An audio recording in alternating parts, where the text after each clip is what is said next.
Résoudre l'équation suivante, x appartenant à R. Donc l'équation étant x³ plus 3x² moins x moins 3 est égal à 0. Alors une première manière de faire est de grouper x³ avec 3x² et moins x avec moins 3. Ce qui nous donne x³ plus 3x², on met le moins en évidence et on a moins x plus 3 est égal à 0. On peut mettre x² en évidence dans la première partie, ce qui donne x² fois x plus 3 moins x plus 3 est égal à 0. On voit qu'on a x plus 3 qui est similaire à gauche du moins et à droite du moins. Donc on peut le mettre en évidence, ce qui nous donne x plus 3 fois ce qui nous reste x² moins 1. Ou autrement écrit, x² moins 1 fois x plus 3 est égal à 0.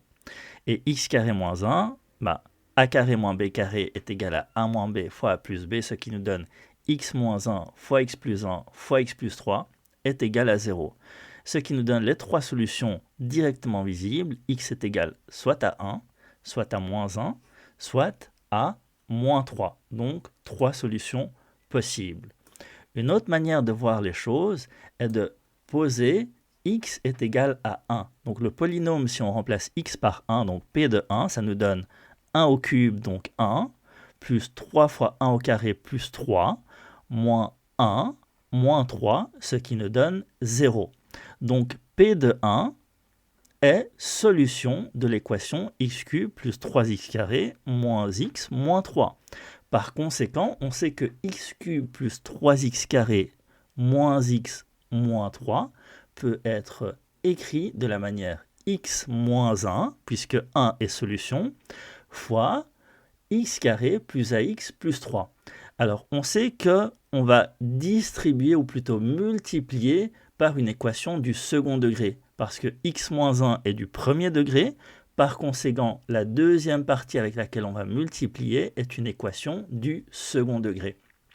Alors, x³, c'est 1x³, c'est positif. Le seul terme pour obtenir un x³, c'est x fois quoi pour obtenir x³? Eh bien, on sait que ce sera x². Et enfin, le terme indépendant moins 3, c'est moins 1 fois quoi pour obtenir moins 3? Eh bien, la réponse est 3. Le seul terme inconnu dans l'équation du second degré est le terme a. Alors, pour trouver le terme a, on va distribuer x moins 1 fois x² plus ax plus 3.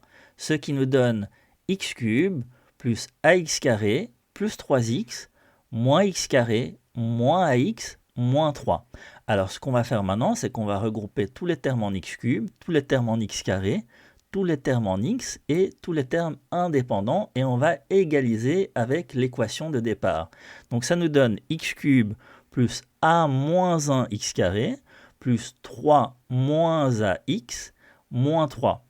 Et pour que cela soit équivalent à x³ plus 3x² moins x moins 3, eh bien la seule solution, c'est que a moins 1 doit valoir 3 et 3 moins a doit valoir moins 1. Alors maintenant, il suffit simplement de résoudre une des deux équations et normalement, elle est solution de la deuxième équation. Donc si on prend l'encadré jaune, donc a moins 1 est égal à 3, si et seulement si a est égal à 4. Et donc par conséquent, on sait que x³ plus 3x² moins x moins 3 équivaut à x moins 1 fois x² plus 4x plus 3, parce qu'on vient de trouver que la valeur de a équivalait à 4. Et donc, on a encore une fois une partie du premier degré et une deuxième partie du second degré. Alors, pour résoudre la deuxième partie du second degré, deux manières de faire. Première manière, plus intelligente. Donc, on peut remarquer que x² plus 4x plus 3, eh bien, c'est égal à x² plus 4x plus 3 plus 1 moins 1.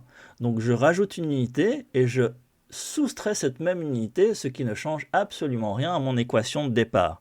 Mais on voit que ça nous donne x moins 1 fois x² plus 4x plus 4. Donc, je regroupe le terme x carré plus 4x plus 4 moins 1 est égal à 0. Et x carré plus 4x plus 4 est un carré parfait. Donc, il s'agit de x plus 2 au carré, ce qui nous donne en deuxième partie du produit x plus 2 au carré moins 1 au carré, ce qu'on a encore une fois une identité remarquable a carré moins b carré, ce qui nous donne en définitive et en résultat final x moins 1 fois x plus 2 moins 1 fois x plus 2 plus 1. Et on arrive à la même solution, x moins 1 fois x plus 1 fois x plus 3. Donc 3 solutions, moins 1, 1 et moins 3. La deuxième manière de faire un peu plus classique, eh bien, c'est de calculer le delta, donc qui équivaut à b carré moins 4ac, donc à 4 au carré moins 4 fois 1 fois 3, qui est égal à 16 moins 12, qui est égal à 4, et 4, c'est le carré de 2. Donc deux solutions, x1 qui est moins 4 plus 2, le tout sur 2 qui équivaut à moins 1, et x2, moins 4 moins 2, le tout sur 2 qui équivaut à moins 3. Donc moins 1 et moins 3 sont les solutions. Par conséquent, si on veut factoriser, eh bien, on doit faire x moins la solution. Donc x moins moins 1 fois x moins moins 3, ce qui donne x plus 1 fois x plus 3. Et la solution finale, c'est x moins 1 fois x plus 1 fois x plus 3 est égal à 0. Et on arrive une nouvelle fois aux trois solutions qu'on a déjà trouvées précédemment. Troisième manière de faire, eh bien toujours on part de p de 1 est égal à 0 et par conséquent on sait que le polynôme est divisible par x moins 1. Lorsqu'un polynôme est divisible par x moins a étant un nombre entier, qu'il soit positif ou négatif, eh bien on peut utiliser la méthode d'Horner, la méthode de Horner, je répète. Elle n'est pas enseignée malheureusement ou très peu enseignée, mais elle est très très pratique pour les divisions par x moins un nombre entier, qu'il soit positif ou négatif. Alors comment cela fonctionne-t-il? Eh bien, premièrement, on trace une sorte de tableau et on vient mettre le terme qui vient annuler l'équation qui, dans ce cas-ci, est 1. Donc P de 1 donne 0, donc on met 1 sur le côté gauche du diagramme. Et enfin, on écrit tous les termes de l'équation du troisième degré. Donc il s'agit de 1x cube plus 3x carré, donc 1, suivi d'un 3 à sa droite, ensuite moins x, donc moins 1, suivi de moins 3 comme terme indépendant. Donc on voit très bien que le moins 3, le terme indépendant, est à l'extrémité droite. Il faut bien garder en tête qu'il s'agit d'une équation du troisième degré. Par conséquent, lorsqu'on va diviser par une équation ou par un polynôme du premier degré, eh bien on aura un polynôme du second degré. Le résultat sera un polynôme du second degré. Comment procède-t-on? Eh bien, premièrement, on descend le 1. Une fois le 1 descendu, on effectue une multiplication. 1 fois 1, ce qui nous donne 1. Et on le réécrit en dessous du 3. Et on effectue ensuite une addition. 3 plus 1 nous donne 4. Et on effectue ensuite la multiplication. 1 fois 4 donne 4. Et ainsi de suite. Donc, moins 1 plus 4 nous donne 3. Et 1 fois 3 nous donne 3. Et enfin, moins 3 plus 3 nous donne 0. Donc, la division par x moins 1 nous donne un reste de 0. Le 0 est en fait le positionnement, ou plutôt la valeur numérique du reste de la division par x moins 1. On a donc des termes 1, 4 et 3 comme solution. Et ce sont les termes de polynôme de degré 3. Parce que, je répète, on a divisé un polynôme de degré 3 par un polynôme de degré 1, ce qui va nous donner un résultat étant un polynôme de degré 2. Donc ça va être 1x carré plus 4x plus 3. Donc x cube plus 3x carré moins x moins 3 divisé par x moins 1 nous donne 1x carré plus 4x plus 3. Par conséquent, on sait que x cube plus 3x carré moins x moins 3 eh bien, peut être factorisé par x moins 1 fois eh bien, ce qu'on a obtenu, 1x carré plus 4x plus 3.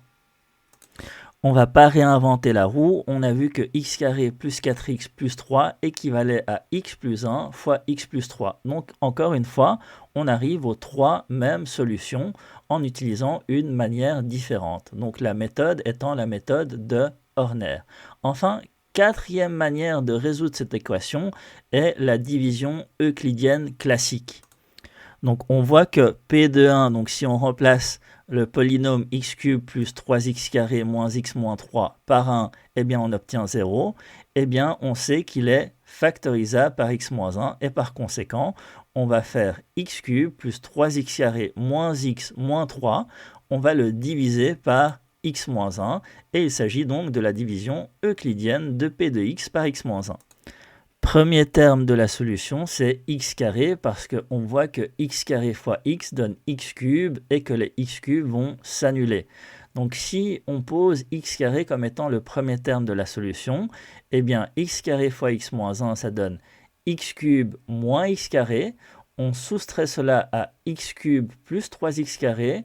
Donc x cube plus 3x carré moins x cube moins x carré nous donne 4x carré et on peut redescendre le moins x moins 3 qui était resté intouché en haut à droite. Deuxième partie de la solution, par quoi dois-je multiplier x moins 1 pour obtenir du 4x carré? Eh bien, la réponse est 4x. Et 4x fois x moins 1, ça donne 4x carré moins 4x. On effectue la soustraction, ce qui nous donne comme résultat 3x moins 3. On se repose la question, est-ce qu'on peut aller plus loin? Par quoi doit-on multiplier x moins 1 pour obtenir 3x? Eh bien, par 3. Et par chance, 3 fois x moins 1, ça donne exactement 3x moins 3, ce qui s'annule et ce qui correspond à un reste de division euclidienne équivalent à 0. Donc, la solution de la division du polynôme de départ par x moins 1 nous donne x carré plus 4x plus 3. Et donc x cube plus 3x carré moins x moins 3 équivaut à x moins 1 fois x carré plus 4x plus 3. Et donc si on repart de l'équation de départ factorisée, ça nous donne x moins 1 fois x carré plus 4x plus 3 est égal à 0. Ce qui nous donne x moins 1 fois x plus 1 fois x plus 3 est égal à 0. Ce qui nous donne les trois solutions qu'on a déjà trouvées antérieurement dans l'ordre, moins 3, moins 1 et 1. Donc, trois solutions dans l'ensemble des réels.